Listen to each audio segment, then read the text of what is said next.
French Boss, le podcast des entrepreneurs voyageurs. Éric Gendry.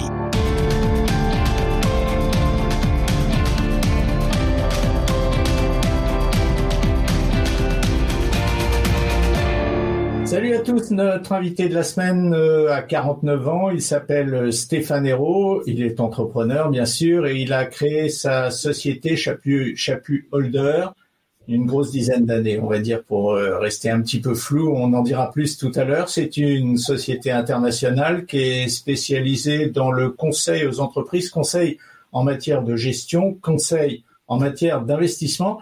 Et durant la période que nous traversons, il va être intéressant effectivement de s'entretenir avec lui pour voir si le métier, au travers du virus qui circule actuellement, ce métier reste-t-il le même? Bonjour Stéphane Hérault, merci d'être avec nous. Bonjour et merci de votre invitation. J'apprécie énormément cette opportunité de pouvoir échanger avec vous sur à la fois le contexte et plus précisément sur ma société. Merci. Eh bien, on est deux à ressentir la même chose. Stéphane, auparavant, vous savez qu'on a une sorte de routine dans cette émission. Derrière moi, il y a une photo d'une ville que vous connaissez bien, qui est la ville de Londres. C'est un de vos bureaux. C'est là que vous passez l'essentiel de votre vie professionnelle. Alors, ma question, et encore une fois, c'est une sorte de gimmick qu'on a dans cette émission. On fait toujours comme ça, on démarre toujours comme ça. Dites-moi ce que Londres a représenté dans votre vie, non pas personnelle, mais dans votre vie professionnelle. Écoutez, énormément de choses. Alors, je vais être un peu contrevenant à votre question et je vais vous dire que personnellement, ça a aussi beaucoup représenté puisque 2 de mes 3 enfants y sont nés. Donc, c'est une vie qui, pour moi, a beaucoup d'importance. Aujourd'hui, d'un point de vue professionnel, Londres reste, et en dépit des choix un peu douteux de ses gouvernements respectifs et notamment de la réalisation depuis maintenant un peu plus d'une dizaine de jours du Brexit, reste pour moi une place fondamentale, non seulement en Europe, mais aussi dans le monde. Vous savez que ma société est spécialisée dans les services financiers. Donc, pour moi, Londres reste un endroit absolument incontournable et le restera, je pense, dans le futur. Il y a un vrai dynamisme aujourd'hui dans cette ville qu'il n'y a pas forcément dans les autres bureaux dans lesquels nous sommes implantés. En dépit de Londres est probablement aujourd'hui une des villes qui est les plus durement touchées par la crise sanitaire, avec des restrictions qui sont absolument terribles, qui en fait reviennent à ce que nous avons tous vécu en mars dernier, et bien qui en dépit de ça garde son dynamisme, garde sa capacité à aller de l'avant, à rester innovant. Et moi, ce que j'aime dans mon métier, à Londres particulièrement, c'est que le concept de l'innovation est véritablement partagé par tous les acteurs jusqu'aux régulateurs, puisque vous le savez, la FCA, le PRA joue un rôle très important dans le dynamisme de la place financière, ce qui n'est pas forcément le cas des autres régulateurs. Ce qui s'est passé récemment sur la crypto-monnaie ou sur d'autres sujets montre que, contrairement à l'Angleterre, certains pays n'ont pas forcément des régulateurs qui poussent toujours dans le sens de l'innovation et du dynamisme de la place financière. On va reparler de ça tout à l'heure, Stéphane, parce qu'on a une demi-heure à parler ensemble. C'est plus vous qui allez me parler, j'espère, que moi en tout cas. Et on va commencer, si vous le voulez bien, par l'historique de votre métier, non pas de conseiller en finance, de votre métier d'entrepreneur. Racontez-moi l'histoire de Stéphane Hérault, entrepreneur. Écoutez, c'est une histoire qui, je pense, est d'abord une aventure humaine. C'est une question de rencontre. J'ai souvent l'occasion de discuter avec des jeunes entrepreneurs, que ce soit dans les startups fintech ou même dans les métiers du conseil, qui se posent beaucoup de questions. Et la première question souvent est la question du choix des partenaires, de vos associés.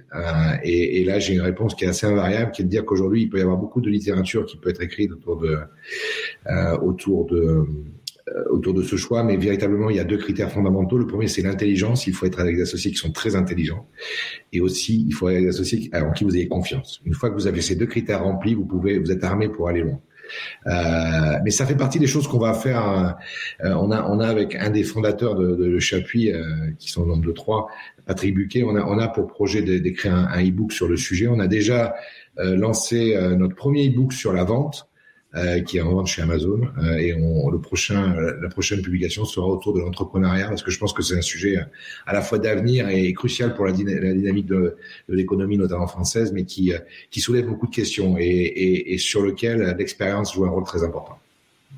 Alors, ça m'amène un petit peu à revenir sur quelque chose qui m'a marqué quand j'ai travaillé un petit peu sur la préparation de cette émission. Vous parlez de vos associés, des gens avec lesquels vous avez travaillé, des gens avec lesquels vous avez eu des idées. J'ai lu beaucoup de choses autour de vous, j'ai lu beaucoup de choses sur Chapuis Holder, mais j'ai lu finalement très peu de choses sur Stéphane Hérault, comme si d'une certaine manière, la société cannibalisait sur l'homme qui l'a créé. Écoutez, c'est vrai qu'on n'a jamais vraiment donné la priorité aux individus par rapport au collectif. On est une société qui est extrêmement visible sur les réseaux sociaux, sur les publications, sur les white papers, dans des domaines très différents. Aujourd'hui, notre positionnement purement financial services financiers,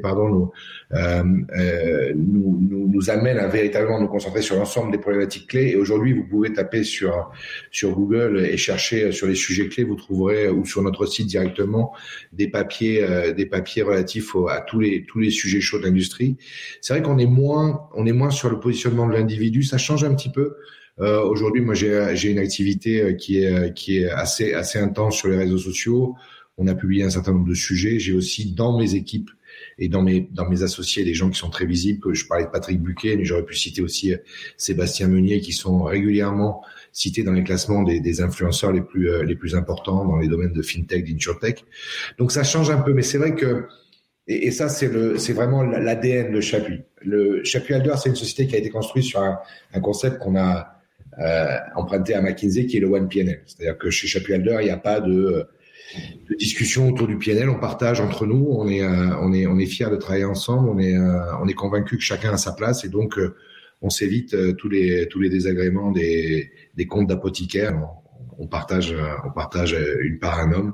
Donc c'est vrai que cet esprit collectif a toujours animé à la fois la création et le développement de Chapuis Holder plus que la mise en scène des égos et des personnalités, ce qui est, je sais, le cas chez certains de mes confrères vénérés. Non, on dit pas de mal, Stéphane. Non, surtout pas. Il y a un autre aspect quand on lit des choses sur vous. Je vous citais un certain nombre de villes qui ont toutes le point commun qu'elles vous ont accueilli à un moment ou un autre ou qu'elles vous accueillent encore aujourd'hui. Genève, Paris, Londres, New York, Montréal, Hong Kong, Singapour et puis Budapest. Pourquoi Budapest ? Alors, pourquoi Budapest ? Alors, à Budapest, le bureau de Budapest, c'est un bureau un peu particulier. C'est un bureau qui n'est pas forcément commercialement très actif, qui est plutôt axé sur le développement d'IP Chapuis Holder, c'est-à-dire le développement de produits Chapuis Holder. Produits, on entend des produits, des solutions informatiques de type workflow manager, email parser, gestionnaire de procédures, tous ces sujets que en fait on englobe dans notre nouvelle stratégie Augmented Consulting, qui est en fait l'utilisation des technologies afin d'avoir un conseil beaucoup plus impactant pour nos clients en termes de résultats, grâce justement à ces leviers technologiques qui nous permettent d'être plus efficaces, d'aller plus loin dans les bénéfices qui sont apportés à nos clients.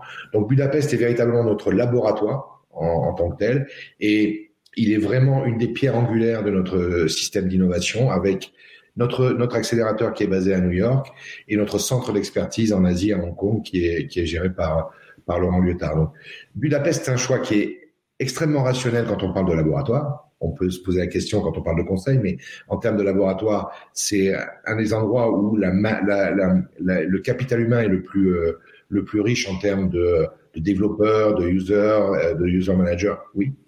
Stéphane, est-ce que vous pouvez préciser la notion de laboratoire pour que ce soit parfaitement clair pour ceux qui nous regardent et nous écoutent? Un laboratoire, c'est un endroit où vous allez essayer d'apporter, de mener à bien une idée de solution technologique. C'est-à-dire que vous allez partir d'une connaissance très approfondie d'un problème que vous connaissez sous l'angle de conseil en management, d'expertise métier, et vous allez essayer d'inventer, grâce à des méthodologies de design thinking et autres, d'inventer un outil qui va permettre de répondre exactement aux besoins que vous avez identifiés en tant que experts métiers. Donc, pour ce faire, vous avez besoin d'avoir à la fois les gens qui comprennent très bien le métier et qui sont capables de développer des cas d'usage. C'est ce que nous faisons très bien depuis toujours. Et nous avons donc rajouté cette composante technologique avec des développeurs, avec des Scrum Masters qui sont capables justement de mener à vie, de porter à la vie ces idées que nous avons avec des clients souvent et qui permettent de développer des outils qui sont véritablement en ligne avec le besoin. Voilà. Donc, le laboratoire, c'est vraiment une usine à développer des solutions innovantes. Voilà. Alors, je vais revenir justement sur l'homme, Stéphane Hérault. Donc, si j'ai bien compris, vous me contredites, hein, si jamais j'ai mal compris, il y a 3 phases. Il y a l'identification d'un besoin pour la société que vous allez conseiller. Il y a l'imagination que vous allez devoir développer pour trouver une solution. Puis après, il y a la mise en pratique, la réalisation réelle de cette solution. Lui, Stéphane Hérault, qu'est-ce qui l'intéresse le plus dans ces 3 phases? Est-ce que c'est la phase jus de crâne, je dirais, ou est-ce que c'est plus la phase, justement, où on est les mains dans le cambouis? En fait, les deux. Et dans notre, quand on a réfléchi il y a quelques années à notre, ce qu'on appelle, les Anglais appellent la branding platform, c'est-à-dire ce qui nous définit le mieux, il y a un slogan, un motto, un mantra qui est revenu assez naturellement, qui était thinker and doer. C'est-à-dire qu'on s'est toujours positionné sur ces 2 dimensions parce que vous avez besoin d'être à l'inception du projet parce que nous connaissons très bien les métiers et nous pouvons construire des cas d'usage. Mais en revanche, sans exécution, et on le voit malheureusement aujourd'hui dans une actualité assez triste autour de cette capacité à développer une vraie campagne de vaccination, sans exécution, les projets ne sont rien. Donc, avoir cette capacité à construire des concepts décorrélés de la réalité, ça a pour nous peu de valeur. En revanche, s'assurer à chaque étape qu'on part souvent des fois dans des directions diverses et variées, parce qu'au début il faut pas se censurer, mais que assez vite on arrive à canaliser tout ça pour arriver à une solution concrète et efficace. Ça fait partie d'un processus de bout en bout sur lequel on se positionne sur les 2 dimensions. Donc malheureusement, je ne peux pas vous dire l'une ou l'autre. L'efficacité et la valeur créée passent par la capacité à se positionner sur ces 2 dimensions. Stéphane, on va reparler de tout ça et puis on va parler des ressources qui sont les ressources financières qui sont celles aujourd'hui de Chapuis Holder. Auparavant, je voudrais revenir sur une phrase que j'ai entendue de vous, que vous aviez prononcée en 2014. En 2014, vous disiez « Nous espérons atteindre le chiffre de 500 consultants dans 5 ans », c'est-à-dire en 2019. Là, on est début 2021. On en est où? Est-ce que vous avez tenu cet objectif? Est-ce que vous l'avez dépassé? Est-ce que vous l'avez atteint? Non, clairement non. Aujourd'hui, on est clairement pas dans cet objectif-là. On est plutôt dans la moitié de cet objectif. Pour des raisons diverses et variées. D'abord, on a connu des années de décélération, puis de Covid aujourd'hui, qui ont quand même frappé durement notre métier. Même si on y reviendra, j'imagine, on a su s'adapter et créer des vraies capacités de travail work from home en remote.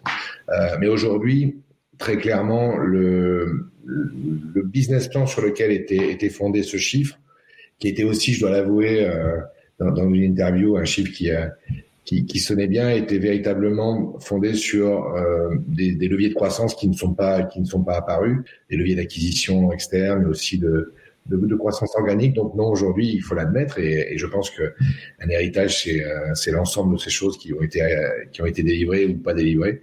Sur la taille,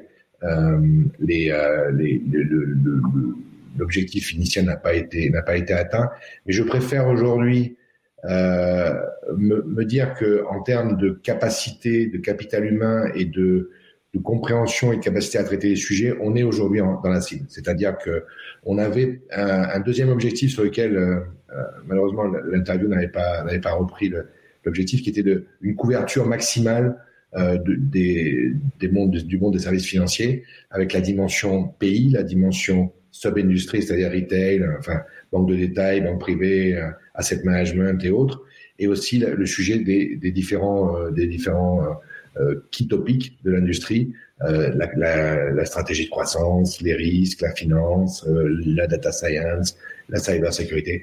Et sur ce sujet-là plus qualitatif, on est à l'objectif, c'est-à-dire qu'on couvre aujourd'hui, on est reconnu d'ailleurs par nos clients comme des experts très complets des financial services, couvrant tous ces domaines-là. Donc je me dis que certes, d'un point de vue quantitatif, nous ne sommes pas arrivés à notre objectif, aussi parce que nous avons fait des choix de qualité versus quantité. Il faut aussi le dire. Mais d'un point de vue de la couverture des sujets, je pense qu'on est à la cible aujourd'hui. Alors Stéphane, on en a parlé au début, on va en reparler maintenant parce que vous venez d'en parler, le Covid qui a effectivement impacté la vie économique de tous les pays du monde. Moi j'ai une question que je me pose. De votre position, vous êtes une sorte d'observateur de l'évolution de l'économie au travers des entreprises que vous conseillez. Dans cette période d'épidémie mondiale, de pandémie, quel est le réflexe des entreprises? Est-ce que c'est de se replier plus sur elles-mêmes ou est-ce que, d'une certaine manière, l'expression est peut-être impropre, mais c'est de conjurer le sort en continuant comme si tout était comme avant? Je pense que la volonté de la plupart des entreprises, quelle que soit leur taille d'ailleurs, est véritablement d'aller de l'avant. Pour plusieurs raisons. D'abord parce que c'est un impératif économique. Aujourd'hui, les aides de l'État sont des leviers qui ont été extrêmement importants, qui ont été activés, je pense, de façon efficace. On parlait de certaines choses qui ne sont pas forcément, mais sur les leviers, je pense qu'on a réagi, notamment en France, mais aussi au UK, en Suisse, aux États-Unis. On a bénéficié d'un certain nombre d'aides, mais c'est un peu l'adage aide-toi et Dieu t'aidera, c'est-à-dire qu'aujourd'hui tout le monde doit essayer de créer sa propre dynamique et de continuer à avancer en s'adaptant, en mettant en place des véritables structures pérennes de work from home, en aidant ses employés, ses clients, ses prestataires à construire cet écosystème digital autour de cette absence de présentiel. Donc je pense que c'est véritablement aujourd'hui, il n'y a pas du tout de renoncement, il n'y a pas de résignation de la part des entreprises, quelles qu'elles soient, il y a vraiment cette volonté d'aller de l'avant. Il y a des véritables challenges, des véritables barrières. Je pense que celle qu'on a le moins anticipée, en tout cas je parle pour moi et je pense que c'est un constat qui peut être un peu généralisé, c'est l'impact humain, c'est la difficulté aujourd'hui pour nos employés de travailler depuis chez eux dans des conditions difficiles avec des visioconférences de plus en plus nombreuses qui occupent quasiment toute la journée, qui vous focalisent sur un écran. Nous, on a beaucoup de jeunes consultants qui sont aujourd'hui dans des villes extrêmement chères en termes de real estate. Vous avez parlé de Londres, on a parlé de New York, on a parlé de Hong Kong, donc dans des petites surfaces. Aujourd'hui, l'accompagnement mental et je dirais en termes de santé mentale est probablement un sujet sur lequel on doit progresser parce que c'est véritablement un fardeau. Je sais que tout le monde le sait, mais il y a véritablement un fardeau très très lourd à porter pour nos employés. Dans certains pays comme Montréal, ils sont confinés depuis octobre avec l'absence totale de regroupement familial, y compris pendant les fêtes. Donc avec en plus cette frustration de passer cette période qui normalement est une période où on se regroupe, où on met en avant les valeurs familiales, d'amitié, de solidarité, d'empathie, de compassion. Encore une fois, une nouvelle frustration. Donc oui, je pense que tout le monde va de l'avant, mais on est tous aujourd'hui, on espère vraiment que le vaccin, peut-être sorti de l'hiver, nous permettront de relâcher un peu certaines restrictions, même si aujourd'hui les nouvelles, notamment en provenance de Grande-Bretagne, sont extrêmement négatives. On espère qu'on va arriver à limiter ce fardeau dans les semaines qui viennent. Stéphane, est-ce qu'on peut mettre un petit peu des chiffres sur tout ça? Déjà, des chiffres pour se rendre compte de ce que représente Chapuis Holder avant la pandémie, et puis après de mettre des chiffres justement sur la perte qu'a généré cette période du virus sur les comptes quotidiens de Chapuis Holder. Aujourd'hui, Chapuis Holder, c'est une société qui fait depuis autour d'une trentaine de millions d'euros de chiffre d'affaires. Voilà. Et la réduction de chiffre d'affaires autour du fait de la pandémie, s'est situé autour de 15% en termes de chiffre d'affaires, de revenus.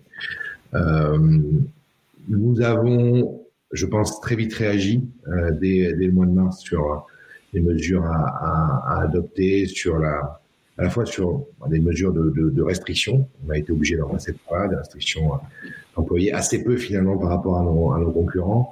Des mesures aussi de restriction des coûts, et en fait, aujourd'hui, Chapuis Helder est une société qui n'a pas perdu d'argent en 2020, qui ne perdra pas. Ouais, mais ça c'est remarquable. Alors, est-ce que c'est quelque chose de propre à votre société, Stéphane, ou est-ce que c'est quelque chose finalement que l'on peut rebasculer sur l'ensemble du secteur des sociétés de conseil qui finalement feraient partie des sociétés, si on écoute ces chiffres, qui auraient le mieux traversé la crise? 15% de chiffre d'affaires en moins, c'est pas catastrophique. Est-ce que l'ensemble du secteur a été dans cette tonalité-là aussi? Je pense qu'on a des situations assez divergentes et assez diverses. Je pense qu'aujourd'hui, on doit faire partie. Évidemment, j'ai pas les chiffres de mes collègues et de mes pairs, mais on doit faire partie des sociétés qui s'en sont le mieux sorties aujourd'hui. Encore une fois, avec beaucoup de sacrifices, beaucoup de restrictions et surtout cette capacité à maintenir l'activité depuis avec un work from home, c'est-à-dire ne plus être dans les locaux des clients, mais d'être capable de maintenir la même qualité, le même niveau de service. Et ça a été fondamental parce que du coup, on a eu très peu de missions qui se sont arrêtées. Beaucoup de missions sont continuées pendant la pandémie, et notamment pendant le lockdown. Après, j'ai du mal à vous répondre, mais juste un indicateur. Quand je regarde, puisque évidemment, en tant que patron d'une boîte de conseil, je suis abonné au Syntec, et le Syntec, et ça, c'est des chiffres publics que vous pouvez vous procurer. Quand je voyais, surtout par taille de société, le recours au chômage partiel, j'imagine que certaines sociétés ont dû avoir des sorties de crise très compliquées. Parce que nous, globalement, on a assez peu utilisé le chômage partiel. Pourquoi? Parce qu'encore une fois, on a maintenu les contrats. Je sais que d'autres de mes collègues, a priori, n'ont pas eu cette chance et ont dû avoir un recours massif. Voilà. Et quand ça s'arrête, évidemment, le choc, le retour sur terre peut être assez violent. Donc non, je pense pas que le conseil ait été alors, évidemment, si on compare à tout ce qui est restauration, culture, là, c'est le sinistre total. Je pense qu'il faut avoir beaucoup de respect pour toutes ces industries qui souffrent énormément et qui aujourd'hui sont extrêmement touchées par la pandémie. On n'en est pas là, mais on a eu aussi des effets de bord très très forts sur l'activité et sur les nouveaux contrats. Surtout, on a fait vivre un stock existant, mais ça a été assez difficile de négocier des nouveaux contrats. Donc non, je pense pas que le secteur du conseil s'en soit si bien sorti que ça. Je pense qu'il y a eu des gens qui s'en sortent très bien. Encore une fois, nous, on a débuté très tôt. On a mis en place toutes les mesures de remédiation, à la fois internes et aussi externes. On a cherché les aides qui étaient disponibles, les PGE. Voilà, on a géré aussi les aspects de liquidité. Voilà, aujourd'hui, on s'en sort bien. On a vraiment fait une bonne année 2020. Enfin, on a fait une bonne année 2020 dans le contexte du Covid, évidemment, moins bonne que les autres années, mais ça, malheureusement, c'était une évidence. On rentre dans 2021 avec des certitudes qui sont des certitudes, je dirais, par rapport aux forces fondamentales de Chapuis, notamment cet esprit d'équipe qui va nous permettre d'avancer, de continuer à avancer. Après, historiquement, si on regarde les crises passées, c'est toujours l'année suivante qui est la plus dure, puisqu'en fait, c'est l'année où il n'y a pas d'embarqué, où on est vraiment en full contexte crise, où les entreprises souvent essayent de restaurer leur marge suite à une première année difficile. Donc voilà, on rentre dans 2021 avec des certitudes sur nos forces, mais aussi conscient des incertitudes qui sont inhérentes aux conditions de marché et à ce contexte très difficile. Stéphane, vous conseillez, Chapuis Helder conseille ou a conseillé 16 des 20 plus gros établissements financiers, bancaires, européens. Moi, je me pose une question. Vous savez, moi, je suis journaliste. Je vis dans un univers où, quand on quitte un média, pour rentrer sur un autre média, on a souvent une clause de non-concurrence ou des choses comme ça. Et est-ce que c'est pas difficile de conseiller des gens qui finalement, bon, je vais exagérer, je vais grossir le trait extrême, mais qui finalement se font la guerre toute l'année sur les marchés. Est-ce que c'est pas difficile de conseiller tout le monde? Comment on fait?